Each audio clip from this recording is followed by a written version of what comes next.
Hello and welcome to Business 7. My name is Jo Marie Duddy and I'm joined by Philippus Usiku, my right hand on the financial desk of Namibia Media Holdings. Philip, very interesting program again tonight. Yeah, very interesting. We're going to take a look at the lithium sector, and we've got various interesting views on that, so please stay tuned.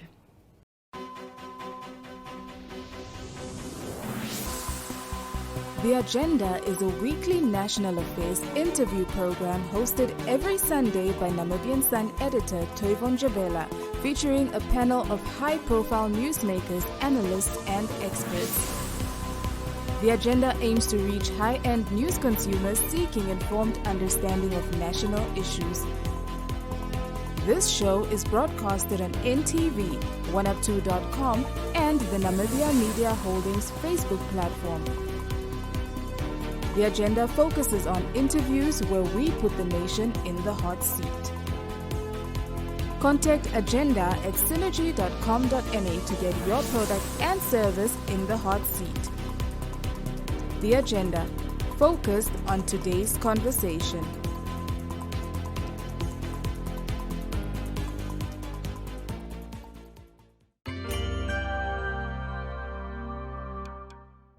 So Philip, on our agenda, what will we do? Yeah, let's look at the top 5 stories that made headlines on the African continent. Perfect. And that, of course, is supplied by Reuters.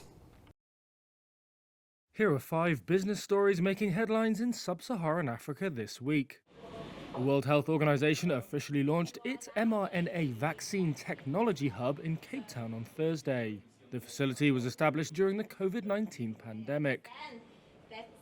South African biotech firm Afrigen Biologics has used the publicly available sequence for Moderna's vaccine to make Africa's first shot designed, developed and produced at lab scale on the continent. It's now ramping up production. Here's WHO Chief Tedros Adhanom Ghebreyesus. We should use the bigger market opportunities we have, regional and continental. One opportunity for this is the Africa's free trade zone. Zambia's official creditors, including China, are getting closer to signing a memorandum of understanding on debt relief in May, sources have said.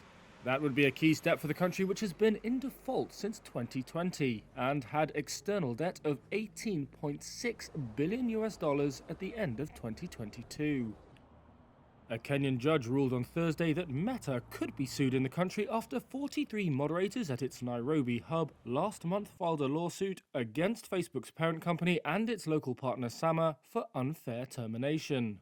Meta and Sama did not immediately respond to requests for comment. Zimbabwe expects to harvest 2.3 million metric tons of maize this year, according to a cabinet statement, a 58% jump from the previous season. That's said to be due to favourable rains in a country that has struggled to feed itself since the days of Robert Mugabe. And finally, Heineken has said sales fell sharply in Nigeria, one of its major markets, in the first quarter. That's due, the Dutch company said, to a transition to new banknotes that left many consumers short of cash.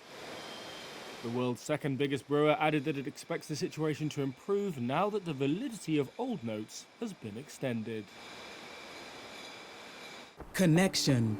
It's in the human touch, the feeling of belonging. It inspires us and empowers us, creates clarity from complexity. It starts new conversations, unlocks the power of advice, and makes an impact on your life. At Alex Forbes, we pioneer insight to provide you with advice that connects your decisions of today to your impact tomorrow.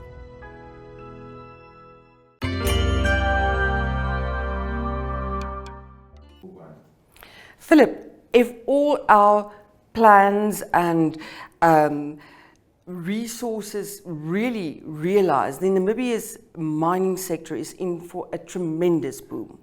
Yeah, the developments of the lithium, a very positive development, yet a very controversial one. Yes. And mining is a very key economic sector for the Namibian economy, so let's hope all goes well. Indeed. We have in the past extensively looked at our oil and gas discoveries offshore Namibia. Of course, that's not yet proved to be commercially viable, but lithium indeed a very, very interesting new development. And we got our very good friend of Business 7, that is Simonis Storm's economist, Theo Klein, to join us in the studio. Well, He's done his homework on lithium. Joining us in the studio is Simonis Storm economist Theo Klein. Welcome once again, Theo. thanks for having me, Germany. Good to be here. An international analyst has called the investor rush around lithium as being the gold rush on steroids. Why all this attention all of a sudden to lithium? So I think we probably have in part the war in Ukraine to thank for that, Germany. But even before that, since 2015, countries across the globe, many rich countries, embarked on a journey to sort of the net zero carbon emissions or the energy transition, where they want to reduce their carbon emissions, become more green, to prevent major effects of climate change and so forth. So that process has already started since 2015, but I think the war in Ukraine exposed vulnerabilities in Europe, where they realized there is an overdependency on Russia for energy, and now they're scrambling for alternatives. Coming closer to home, you have corruption running rife at Eskom and major load shedding issues or electricity supply issues, and so they are also scrambling for some alternative, because I think many realize that the issues at Eskom is not going to be resolved anytime soon. At the same time, Germany, as a result of this energy transition, various companies that manufacture cars have said they want to stop selling combustion engines, mainly by 2035. So I mean, that's 12 years away from now, where pretty much all the cars then in the rich countries have to be electric vehicles. And to prepare for that, you need to start ramping up production of these electric vehicles between now and 2035. Sorry. So I think all of this is what's creating this demand for lithium, and why many analysts globally are saying that this sector is set to boom over the next couple of years. I mean, to put it in perspective, in 2021, the global lithium sector was valued at about $6.8 billion US, and analysts are now saying it will be 400 billion by 2030. So, but I think it's all of, most of this demand is likely for batteries, especially for your electric vehicles. Bringing the issue closer to home, what is the status of lithium mining and exploration in Namibia? So what's interesting, Germany, is there's 2 lithium mines who used to be operational before independence last. So they are now looking to ramp up or resume production after all these years. I only know of 2 projects that are sort of very close to production stage, which would be in Karabib and in ACE. But then there are a lot of other exploration that we know of that's taking place in the country. I'm not too sure exactly how much or how many exploration licenses have been given out, because I'm still waiting for an answer from Mines and Energy. But that could take a bit. I understand that there is a lot of exploration taking place for that. So what's interesting is that Namibia is only known to have lithium deposits in the Damaraland area, and then also all the way in the south by Ausenke and Karasberg. So I would suspect that most of the exploration is taking place there, especially in Damaraland, where there used to be Afriton, and now Andrada found one of the largest deposits apparently in the world there in ACE. So I think a lot of investment is currently being spent in Namibia for exploration in lithium, most likely in that area. So I don't know, I only have 2 projects that I base my estimates on, or my positivity for the sector in Namibia. Yes. But I think more and more projects are likely to be announced as they do their experiments and drilling. Yes, and for purposes of this program, we'll stay clear from the controversy around Zinfin. Yeah. We'll leave that in the hands of the Honourable Minister and his people to sort out. Namibia, does it have the potential to become a significant player in the global lithium market? So what was interesting, Germany, is that Namibia is not new, or lithium is not new to Namibia. We did start mining lithium in 1939, and we did so all the way till 1998. Ever since then, we've not had any lithium production at all. So essentially now that we are sort of looking at lithium again, we will be creating a whole new commodity product market for our local mining sector, essentially. So I think there is some know-how as to lithium mining, because it has been done in the past. The global mining companies that operate here in Namibia, they definitely know how to do it. They have other lithium mining operations elsewhere in the world. I think Namibia, funny enough, is being praised for having a good business environment for the mining sector, or for mining companies at least. Obviously, the rest of the public is not happy with the contracts that have been signed with mining companies in the past, but foreigners still view it as a favorable business environment for mining specifically. So I think, given that, I am fairly positive that we can have lithium production taking place very soon. The way lithium is being mined in Namibia is from rocks. There's only one other way to mine lithium, and that's through brine extraction. And that requires a lot of water, which we don't have. Our uranium mines are already struggling with water supply, and we have periodic droughts, with another drought likely coming next year. So local mines will follow the first one, the way to mine lithium, and that would be through rocks. So I think, all in all, I am quite positive that we are somehow ready for this. It would remain to see how much actual production can be done. The problem with Namibia, with all other commodities, is that we typically have lower grades than the global average. And the same holds for lithium as well. Already the two mining operations in Ois and Karabib, they estimate grades between 2 and 3%, whereas globally you're talking about 5 to 7% grades, which is much better quality. So can we maybe fetch as high a price as other countries? I'm not too sure. So that's sort of the one curse that Namibia has, is we have the commodities but not the good quality. And that's one of the reasons why lithium mining stopped in 1998, is because of not just low global demand at that time, but also because of low quality product issues.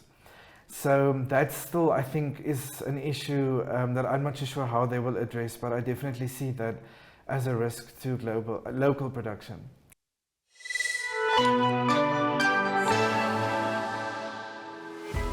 Lepidico is a vertically integrated developer of lithium and other critical metals with a patented set of clean technologies. Our Phase 1 project will mine and concentrate the target minerals in Namibia and export these to the UAE, where they will be converted into valuable chemicals.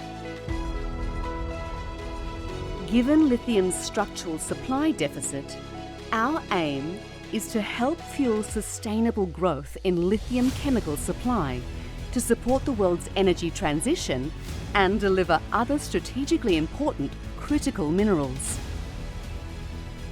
All the while having a positive net impact on society and the environment. Our mission is to deliver enhanced returns to our investors via a sustainable growth model based on both the development of our own projects and the selective licensing of our technologies. We hope you find this website a useful source of information. If you have any other questions, please do not hesitate to get in touch.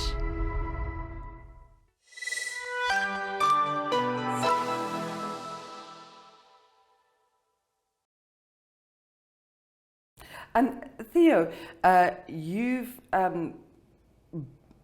looked at a lot of factors, and you've come up with an estimation of what the lithium industry in Namibia could potentially be worth. Please tell us about that. So the results are quite extreme, Jeremy. I really double-checked over and over. But based on our estimates, we value, in terms of the production value, so just price times quantity, we estimate that the lithium production can be between 3 and 7% of GDP. That's enormous. That is quite significant because lithium is just one subsector of the mining industry, and the mining industry is just one of many industries in our economy. So for that alone to be, let's say 5% of GDP is quite significant. Then in terms of tax revenue, the numbers got even more ridiculous. So there we estimate that the local lithium sector, so this is based on various price for assumptions and also production assumptions. So if they hold true, we estimate between 1.7 billion and 4.6 billion in annual taxes and corporate tax and royalties to government. Now, just to put that in perspective, on average, diamonds are the largest paying commodity towards corporate taxes and royalties for government. And for this current financial year, the Ministry of Finance is forecasting about 1.5 billion in corporate taxes and 1.3 billion in royalties. So that's just under 3 billion from diamonds that they are forecasting. So if we look at lithium, that could be as high as 4.6. That is even higher than diamonds. So lithium, in our view, has the potential to be the largest contributor to corporate taxes and royalties to government from the mining sector space. So, I mean, if you look at the total revenue for government, that's on average between 55 and 60 billion. So 4.6 billion from just one subsector in the mining sector is quite significant. So if that can realize, I think that'll definitely be very positive, not just for our export earnings and our trade balance, which will benefit the GDP calculation, but it will also be positive for our government's finances. So, but once again, that is dependent on whether our price assumptions actually play out. But I think all in all, we are of the view also that going forward, there's likely to be an imbalance between demand and supply, where demand is likely to outstrip supply globally. And that should then support the lithium price globally. And then obviously that benefits us as well. We don't see the rand strengthening back to sort of 15, 16 against the US dollar anytime soon because of a lot of domestic issues in South Africa. So I think with a weak rand, probably most likely over the next couple of years as well, that also should then boost our lithium export earnings. So the lithium sector has a great potential for our economy overall, Jeremy, but I think the local mines will have to move fairly quickly because there are already other alternatives to lithium batteries that various scientists and engineers are experimenting with. Now, they are still in the early phases of development and testing, but some of them have already, from the tests that they've done, those batteries are proven to last longer and charge faster than lithium batteries. So there is a risk to lithium in the medium to long term. What now needs to be done is these engineers and scientists need to figure out, can they manufacture these batteries commercially, or is it commercially viable? And I think that will take some time as well. So Namibia has a narrow window, I would say, where we need to move quickly if we want to take advantage of lithium's potential to our economy and our government's finances.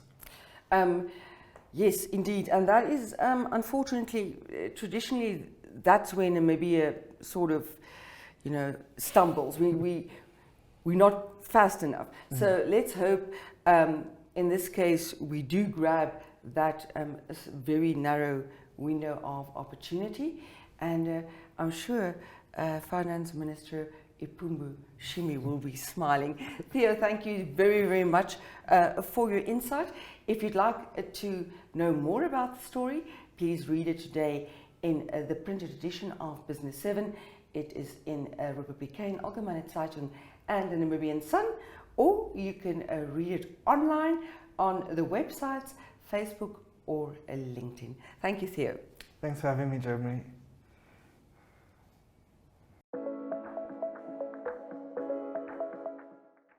Thank you so much to FNB for this opportunity.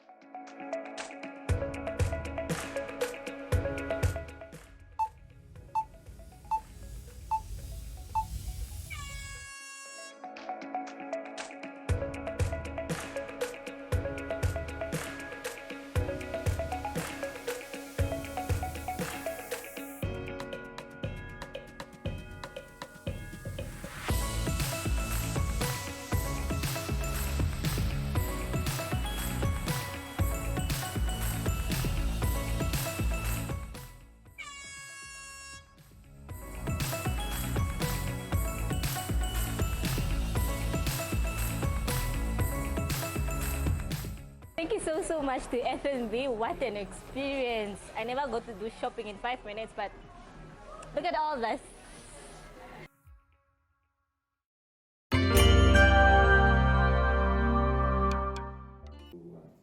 Philip, there seems to be a lot of hope around the economy, and let's just really keep our thumbs that it will materialize. Yeah, definitely. It's always good to be positive, and we're hoping that all will go well. Yes, positive indeed. Great feeling after quite a few years of being down in the dumps. So let's hope all goes well for the mining sector. That's it from this week. Philip, we're going to play out with an IMF video, and that's all about what they are doing to help Rwanda on its road to a green energy transition. Until next week, keep well.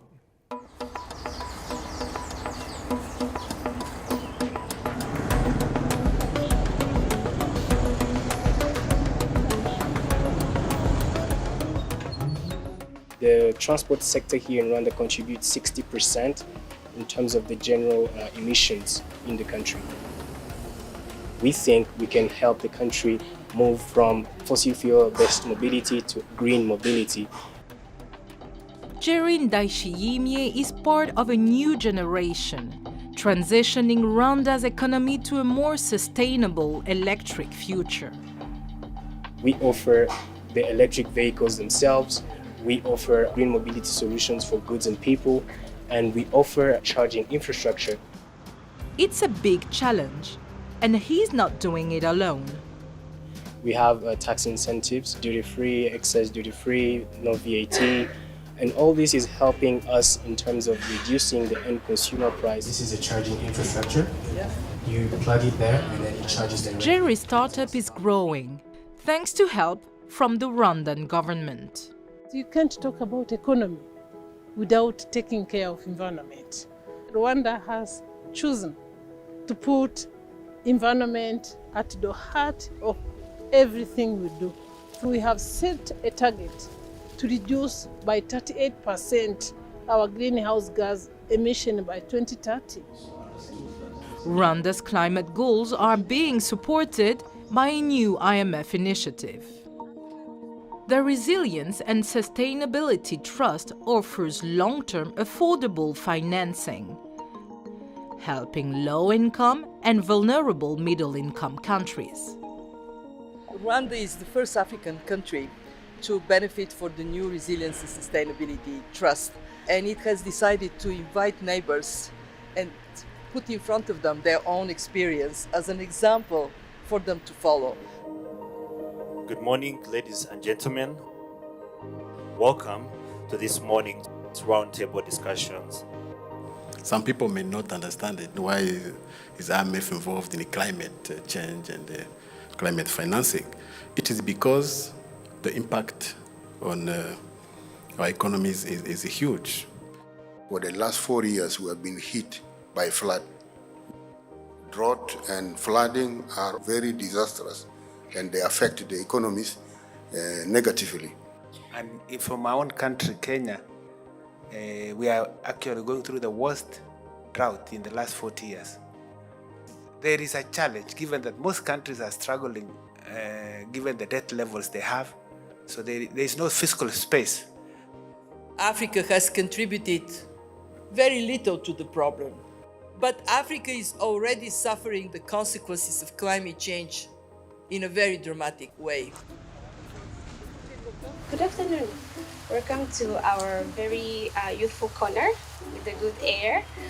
So my name is Ineza, but as you know, you're here. For Rwanda's young climate activist, meeting the challenges of a changing planet is no longer a choice. Don't mess up this time, because there's no more excuse left on the table. Science is clear, the human impact isn't clear, and the innovation is available. We all know that we have a responsibility. We just want to be all part of a solution today, now.